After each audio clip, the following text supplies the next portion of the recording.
Hello guys, চলে আসলাম ঢাকা 30তম আন্তর্জাতিক বাণিজ্য মেলা। আসলে এসে দেখি এত পরিমাণ মানুষ যা বলে বোঝানো যাবে না। এখানে হচ্ছে ওই যে রাত্রে যে আমরা দেখি নাচ গান হয়, শিল্পীরা ডান্স দেয়, এটা হচ্ছে সেই মঞ্চ ওইদিকে কানিতে।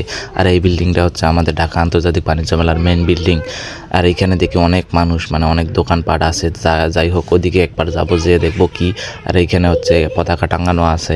এটা একটা ঢোকার গেটের সামনে আর কি, সৌন্দর্য দেখার জন্য এটা করা হয়েছে। তো অবশেষে চলে আসলাম সেই জায়গায়। এসে দেখি এখানে প্রচুর মনোভার মানুষ এবং খাওয়া দাওয়া করতেছে। এটা হচ্ছে খাওয়া দাওয়া বা কেনাকাটার সুন্দর একটা জায়গা। এখানে মানুষ খাচ্ছে, রেস্ট নিচ্ছে। অবশেষে চলে আসলাম এইখানে। দেখেন সুন্দর একটা দোলনা, নাগরদোলা, কত সুন্দর পরিবেশ। এখানে অনেকজন উঠতেছে, ঘুরতেছে, অনেক ঘোরার ফেরার জন্য একটা সুন্দর একটা স্পট। পরে চলে আসলাম এই যে এখানে দোলনায়, নাগরদোলা নাকি বলে এটা। এখানেও এসে দেখলাম খুব সুন্দর একটা ঘোরার পরিবেশ।